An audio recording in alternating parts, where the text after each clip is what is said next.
Some betrayals cut deeper than the disease eating away at your body. Some wounds hurt more than the cancer spreading through your bones.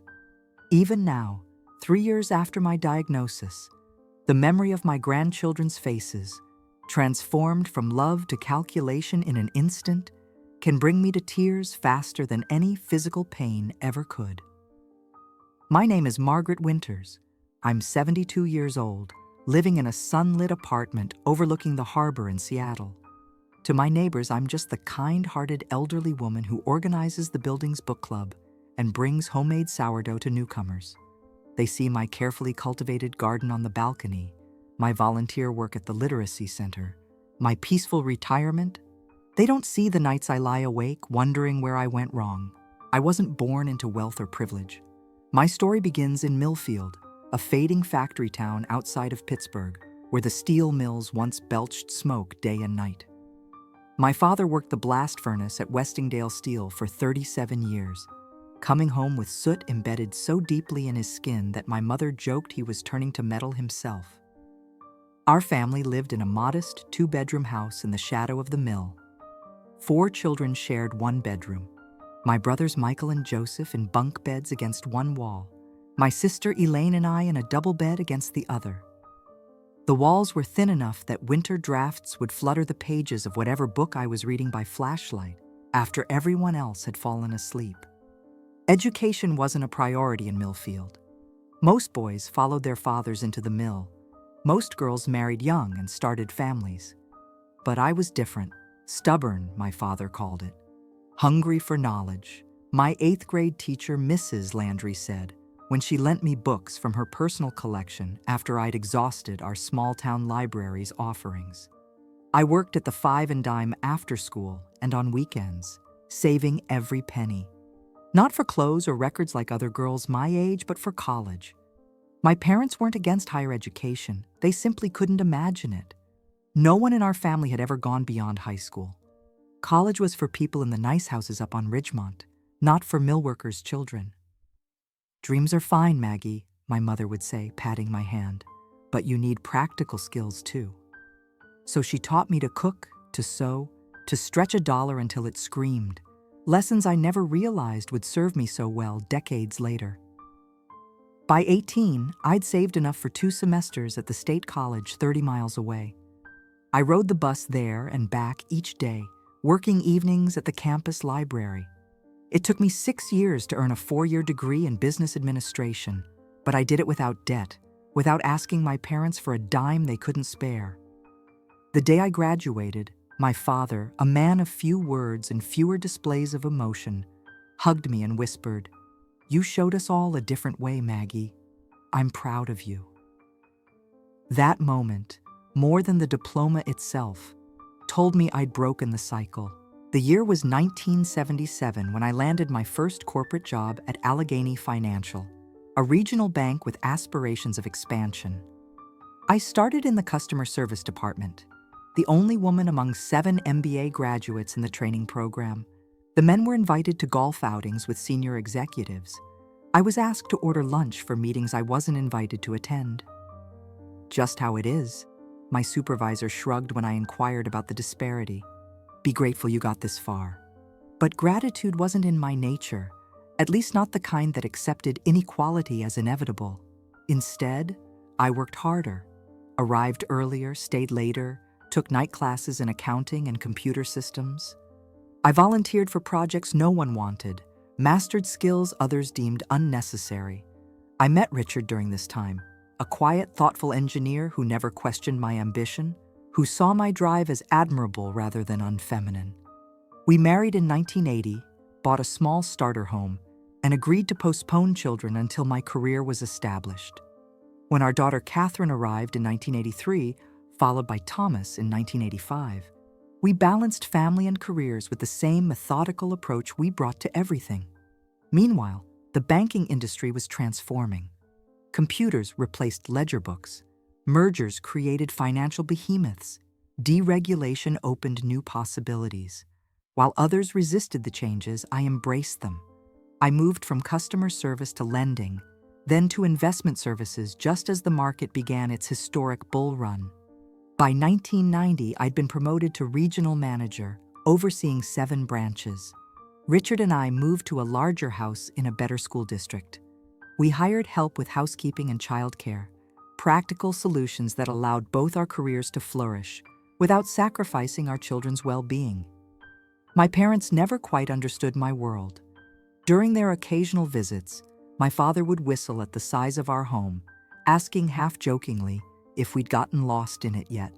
My mother would insist on cooking and cleaning, uncomfortable with the idea of paid help. "Don't forget where you came from, Maggie," she'd say, as if my success somehow threatened my identity. I never forgot. How could I? The lessons of Millfield were embedded in me. Work hard, waste nothing, save for the future, help others when you can. The difference was, I now had the means to apply those lessons on a scale my parents couldn't have imagined. What no one realized then, not my colleagues, not my children, certainly not my eventual grandchildren, was how thoroughly I was applying that last principle from Millfield: save for the future. The diagnosis came on a rainy Tuesday in November 2020. Stage 3 multiple myeloma, cancer of the plasma cells in bone marrow. Dr. Brennan delivered the news with the practiced compassion of someone who'd spoken these words too many times before. "It's advanced but treatable," she explained, sliding a folder of information across her desk. "We'll start with aggressive chemotherapy, followed by a stem cell transplant if you respond well. Given your age and otherwise excellent health, I'm cautiously optimistic." Richard had been gone for 5 years by then, taken suddenly by a heart attack while working in his beloved garden. The children were adults with their own families. Catherine in Chicago with her husband and 3 children. Thomas in Portland with his wife and 2. I'd been managing alone, filling my days with volunteer work, investment management, and the occasional consulting project when a former colleague needed expertise. "Should I have someone with me when we discuss treatment options?" I asked, already knowing I would face this largely on my own. My children had busy lives.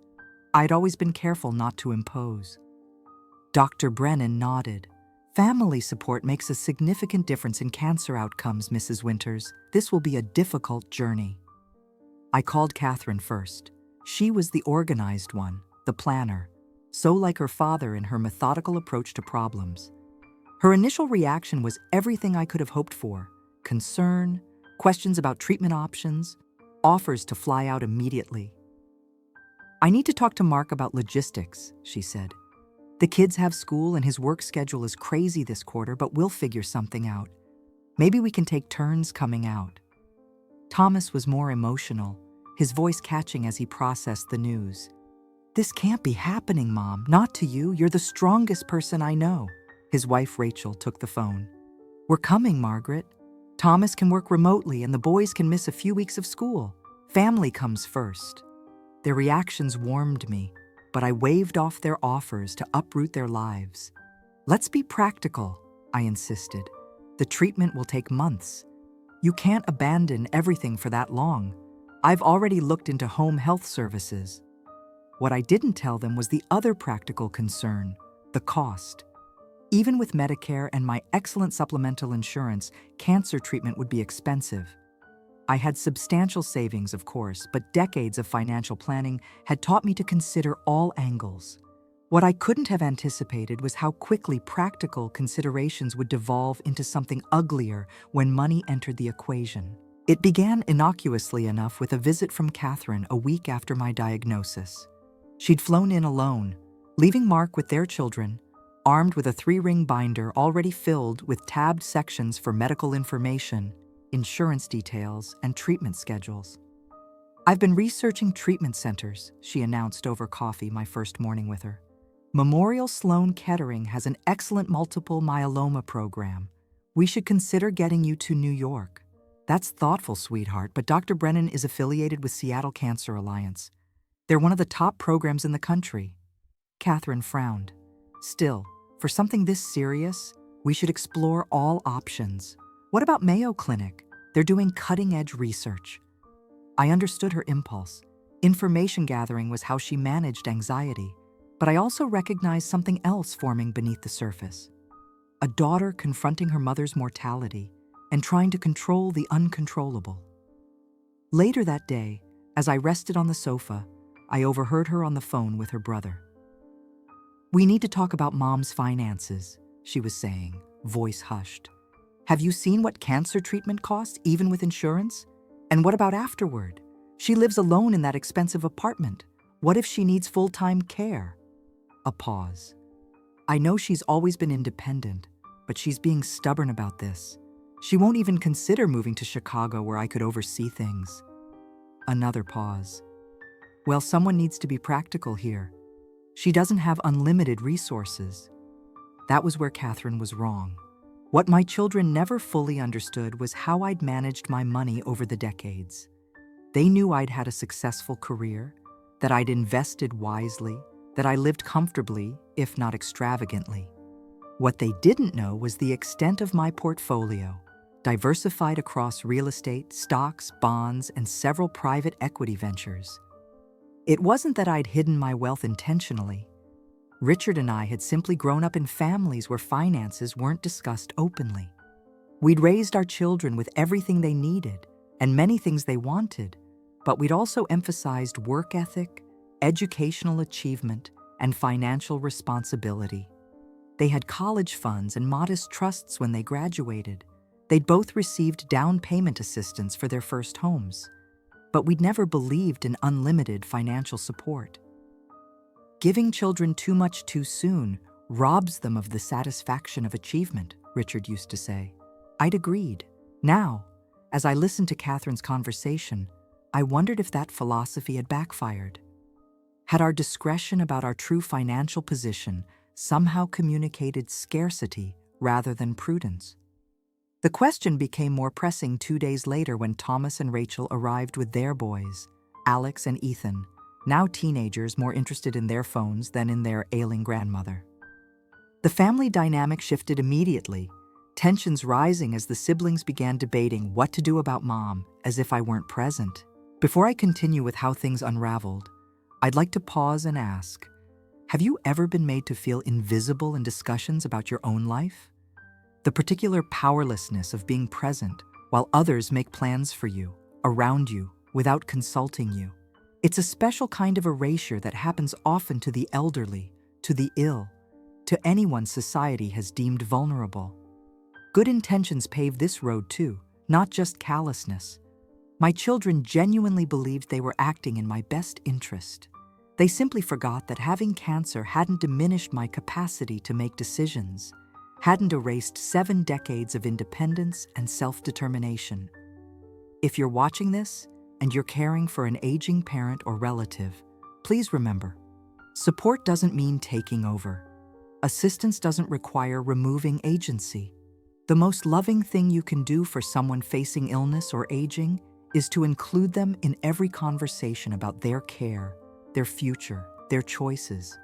And if you're watching this as someone who feels sidelined in discussions about your own life, whether because of age, illness, or other circumstances, I hope my story reminds you that you have the right to reclaim your voice, to insist on being heard. It may not be easy. It certainly wasn't for me. But your life remains your own, no matter what challenges you face. Now back to those tense days in my apartment, where my children were constructing a narrative about my circumstances that had little connection to reality, and where I was about to discover just how contingent their concern for me truly was.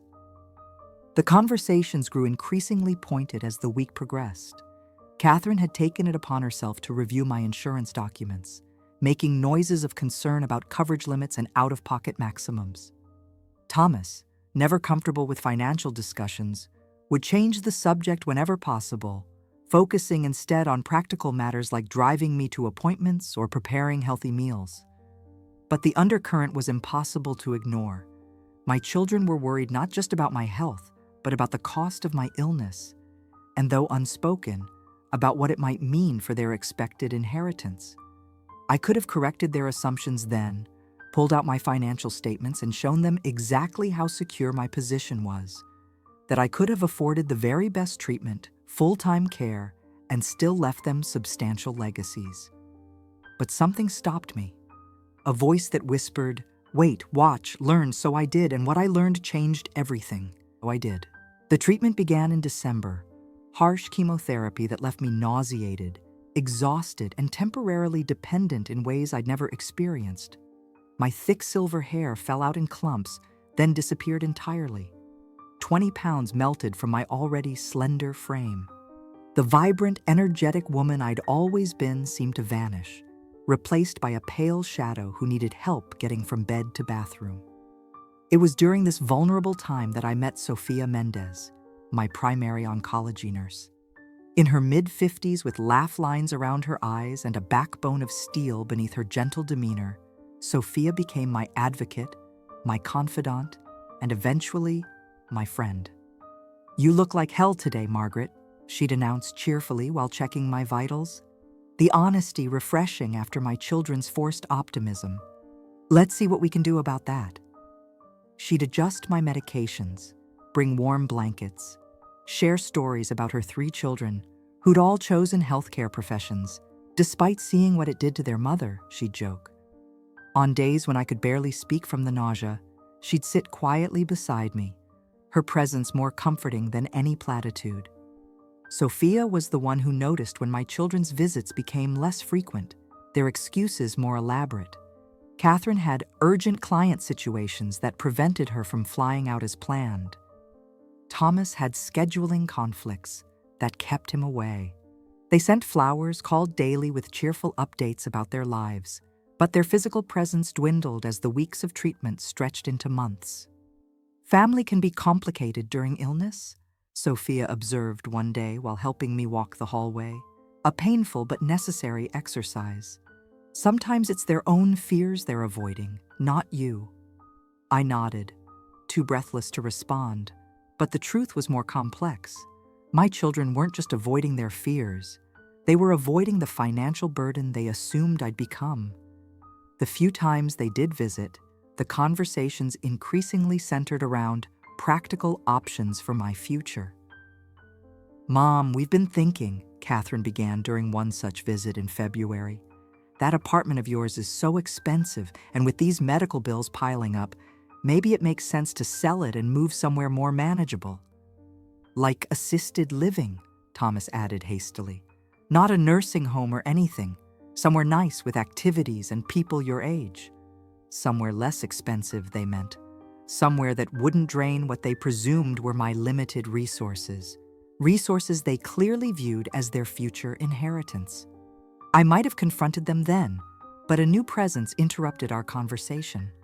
Dr. Irene Wong, head of the oncology department, swept into my treatment room with the quiet authority of someone accustomed to commanding attention. "Mrs. Winters," she said, reviewing my chart, "your numbers are improving significantly. I'd like to discuss next steps, including the possibility of a stem cell transplant that could put your cancer into long-term remission." For the first time in months, genuine hope flickered to life within me, not just for my health, but for clarity about the road ahead. The stem cell transplant would require a month-long hospital stay, followed by another 3 months of intensive outpatient care. I would need a caregiver during the recovery period, someone to drive me to daily appointments, help with medications, assist with basic needs during the weeks when my immune system would be dangerously compromised. "Family typically provides this support," Dr. Wong explained during our consultation. "Is that an option for you, Mrs. Winters?" Catherine and Thomas exchanged glances, a silent communication I'd observed with increasing frequency. Catherine spoke first, her voice carefully measured. "Mom, we need to be realistic here. I have my job, the kids, responsibilities in Chicago. I can't relocate for 4 months." Thomas nodded. "And Portland isn't exactly close either, plus the boys are in critical school years. We can't uproot everyone for that long." "What about taking turns?" Dr. Wong suggested. "Many families rotate caregiving duties." More glances, more hesitation. "The thing is," Catherine continued, "we've been looking at Mom's financial situation, and with these treatments, the cost of her apartment, we're concerned about resources." Dr. Wong's expression remained neutral. "Medicare covers much of the transplant procedure. and Mrs. Winters has excellent supplemental insurance. Still, Thomas interjected, there are always unexpected expenses. And what about afterward? Mom living alone doesn't seem viable anymore. I'd remained silent throughout this exchange, observing my children as if from a great distance. These were the babies I'd nursed through fevers, the toddlers whose scraped knees I'd bandaged, the teenagers whose college applications I'd proofread late into the night. These were the adults whose houses I'd helped purchase, whose children, my grandchildren, I'd showered with love and generous gifts at every birthday and Christmas. Now they were weighing the cost of my life against the inconvenience of helping me fight for it. I understand, I said finally, my voice stronger than it had been in weeks. You both have responsibilities, lives you've built that can't be put on hold indefinitely. I would never ask that of you. Relief washed across their faces, so transparent, so quick that it felt like another physical blow. There are other options, I continued. Professional caregivers, home health services. But Mom, the cost, Catherine began. I held up my hand. I've made my decision. I'm proceeding with the transplant. I'll make my own arrangements for aftercare. That evening, alone in my hospital room, I made 2 phone calls. The first was to Bernard Cohen, my attorney of 30 years. The second was to Sophia, who answered despite being off duty. I need a favor, I told her, and I'm prepared to make it worth your while. The conversation with Bernard was straightforward. As executor of my estate, he'd managed my financial affairs since Richard's death. He knew exactly what resources I had at my disposal. I want to revise my will, I told him, and I'd like to explore setting up a healthcare trust for myself, something that can't be touched by family members or influenced by their decisions. May I ask what's prompted this? Bernard's voice carried the caution of a man who'd witnessed plenty of family disputes over money. I explained what had transpired, the subtle shift in my children's behavior, the increasing distance as my illness progressed. I see, he said when I'd finished. And what are you considering in terms of the new arrangements? I want the bulk of my estate to go to medical research and educational scholarships, I said. My children will receive what Richard and I originally planned for them, enough to be helpful, but not enough to change their lives significantly. The grandchildren's college funds will remain intact. Bernard was quiet for a moment. Margaret, are you certain about this? Illness and treatment can sometimes affect our perspective. Perhaps once you're feeling better. My perspective is perfectly clear, I interrupted, a flash of the executive I'd once been breaking through the patient I'd become. Cancer hasn't clouded my judgment, Bernard. It's clarified it. The call with Sophia was equally direct. I offered to pay her handsomely to serve as my private nurse during the recovery period after my transplant. She could take a leave of absence from the hospital. I would double her salary during that time. You don't even need to tell me how much you make, I said. Just name a figure that would make it worth your while, and I'll exceed it. Margaret, she said gently, you don't need to bribe me to help you. We could find a way to make this work through proper channels. This isn't a bribe, I insisted. It's a business arrangement between 2 professionals, one of whom happens to be quite wealthy, despite what her children seem to believe. There was a pause before Sophia chuckled. I had a feeling you weren't as financially strapped as they implied. The designer reading glasses and cashmere socks were a giveaway. I laughed for the first time in months. So you'll consider it? I'll do more than consider it, she replied. I've got vacation time saved up. Let me talk to my supervisor and family. You focus on getting strong enough for the transplant. The stem cell harvesting process began the following week. A series of injections to stimulate my bone marrow to produce extra stem cells, followed by the collection procedure itself. I was exhausted but determined, visualizing each step as bringing me closer not just to health, but to independence. My children called daily but visited rarely, always with excuses about work demands and family obligations. When they did come, they brought the grandchildren, using them as buffers against any meaningful conversation. The teenagers were perpetually bored, glued to their phones, while the younger ones treated the hospital room like an extension of their playground, touching equipment they shouldn't, asking blunt questions about my appearance. "Grammy, why are you so skinny now?" 7-year-old Emma asked during one visit. "And why is your head all shiny with no hair?" "The medicine I'm taking to fight the cancer makes my hair fall out and affects my appetite," I explained. "But it's helping me get better." "Will you die?" she persisted, ignoring her mother's horrified Emma. I met her eyes directly. "Everyone dies eventually, sweetheart, but I'm doing everything I can to stay around for a good long while yet." Catherine quickly changed the subject, producing coloring books to distract the children. Later, as they prepared to leave, she pulled me aside.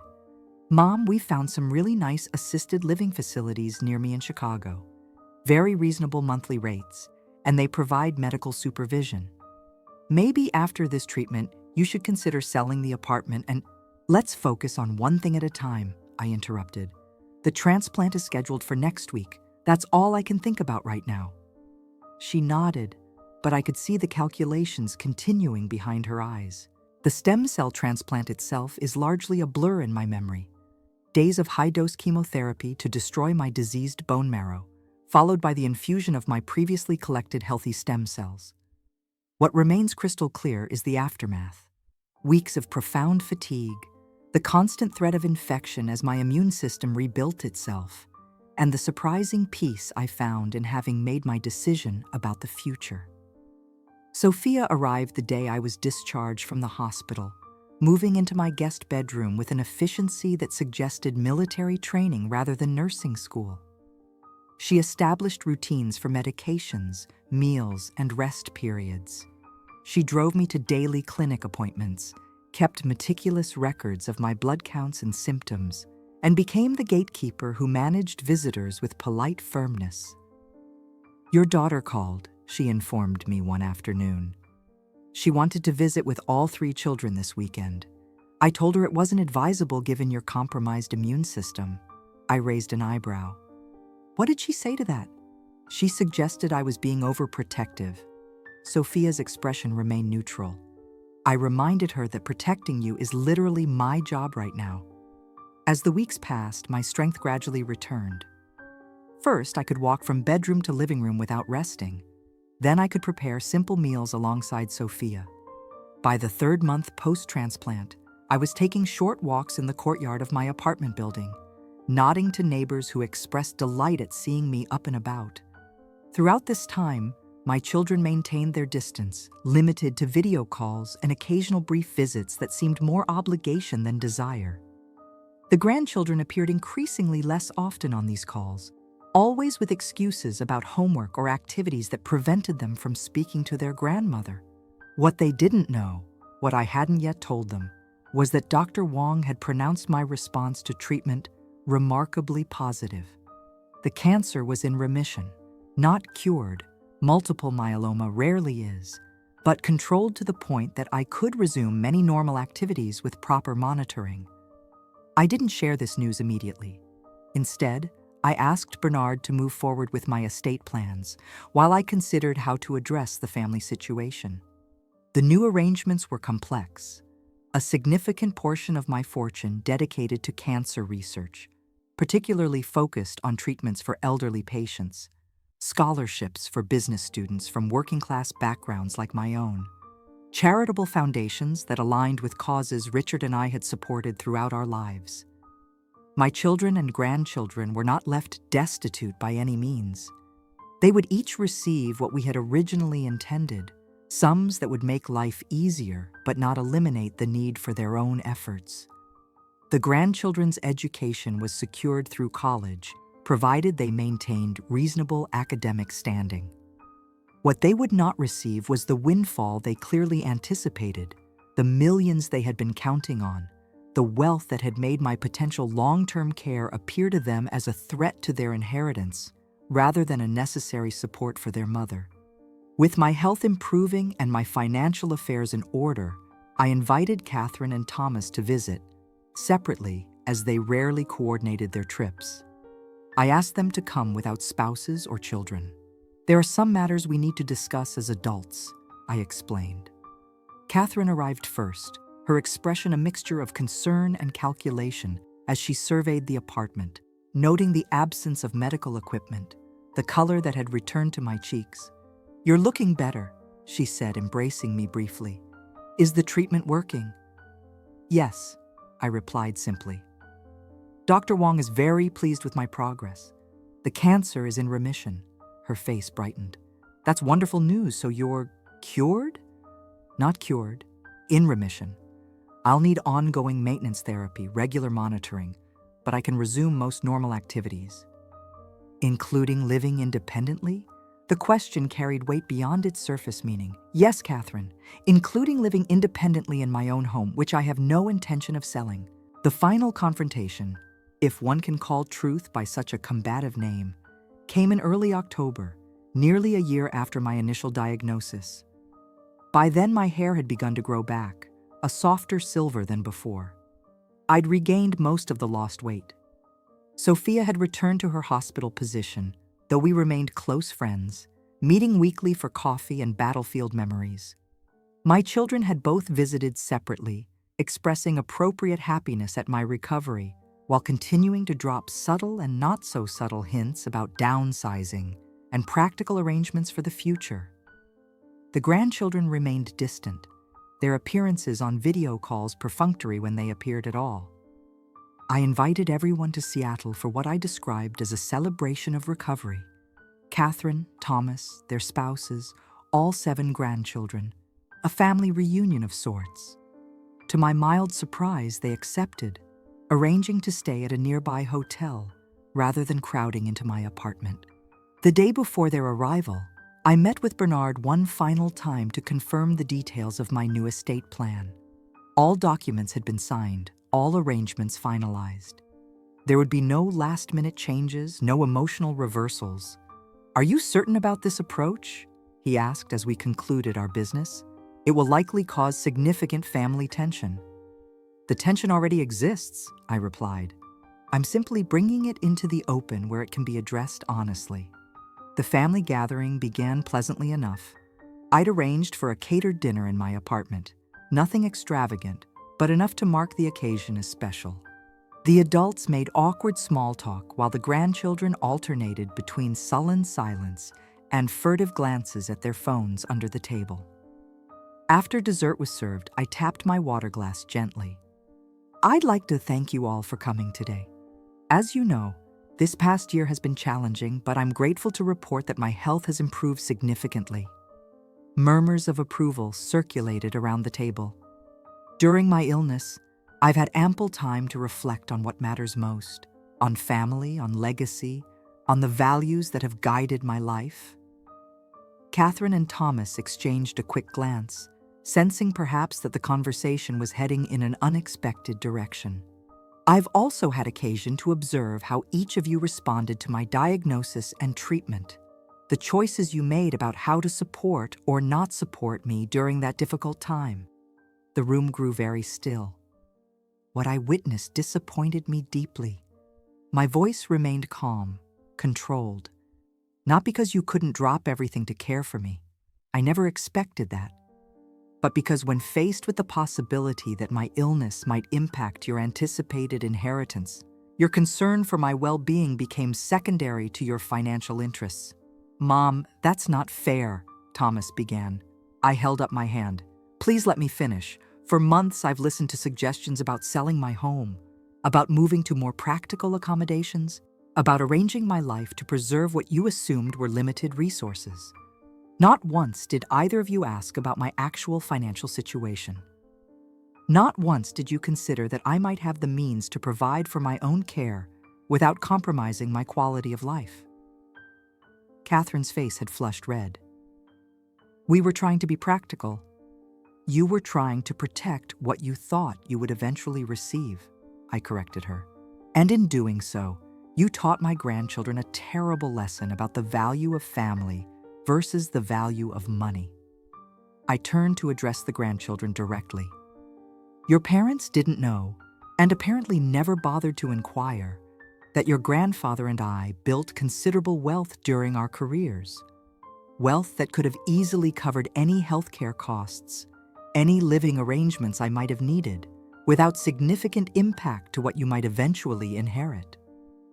Thomas and Catherine both started speaking at once, protests and justifications tumbling over each other. I raised my voice slightly to be heard over them. I've revised my estate plans. A significant portion of my fortune will now go to cancer research and educational scholarships. You will each receive the modest sums your father and I originally intended for you. Enough to help, but not enough to eliminate the need for your own efforts. The silence that followed was deafening. 3 years have passed since that difficult dinner.